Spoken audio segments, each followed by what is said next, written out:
How's it going, everybody? I wanted to hop on. So you see like baits that I make, and you see baits that I've gotten, and I show those off. I don't always show off like the stuff that I do that's not that great. So last year, I had a series started about making a glide bait. So I made this glide bait, and it's a little rough. It's my first glide bait, so I learned a lot and just kind of dropped the series. And there are some comments. It's like, oh, where's part two, or whatever, whatnot. But it's kind of dropped the series. So with that, like that series is dead. I'm not gonna work on this anymore. It just hangs up on my little lure display, my little driftwood display. Because I'm not revisiting this. I'm not gonna try to like refine this. At the moment, I'm not gonna try to refine this anymore. I'm not gonna do anything to it. But I learned a lot about bait making from this bait. And this is another bait that I made that's not that great.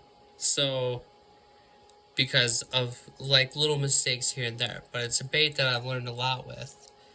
And moving forward with this rat wake, the joint connection, I've done this joint connection before. This one just didn't turn out. I don't know, it was just weird. It was just a weird deal, but it didn't turn out. It's super far apart. Like, just kind of crazy how far apart it is. And I just don't like it. I don't like that huge gap. Even though it, like, works well, it's a rat wake bait. They're, fairly easy to make. But this year, I'm going to push myself to try to make unique baits, try to make nice baits.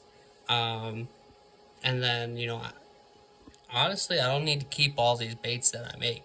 So, just throwing that out there.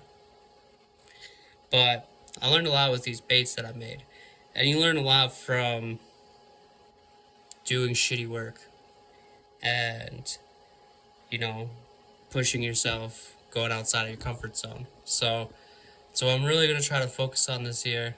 And I hope you guys will continue to support and stick with me on this.